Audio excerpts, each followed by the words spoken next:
21व्या शतकातील आजची रियालिटी अशी आहे मित्र.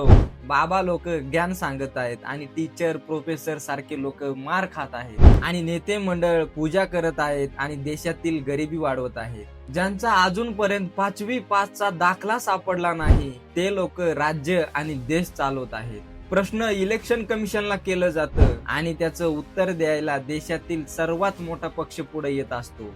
आपण प्रश्न करतो चुकीच्या निर्णयाला आणि त्याचं उत्तर द्यायला मीडिया समोर येत असते. समाजसेवा, एज्युकेशन, हेल्थ केअर अशा चांगल्या गोष्टी करणाऱ्या सायंटिस्टला जेलमध्ये टाकलं जातं आणि जी 2 नंबरची कामं करतात नाही त्या गोष्टी करतात त्यांना बेलवर सोडलं जातं. उच्च शिक्षण घेतलेले लोक 8 ते 12 तास काम करत आहेत आणि ज्यांना साधी सही करता येत नाही ते देश आणि राज्य चालवत आहेत.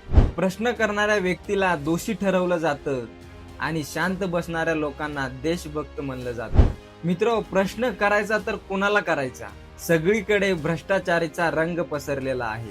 काय वाटतं मित्र तुम्हाला? कमेंट मध्ये नक्की सांगा. भेटूया पुढच्या व्हिडिओत. धन्यवाद.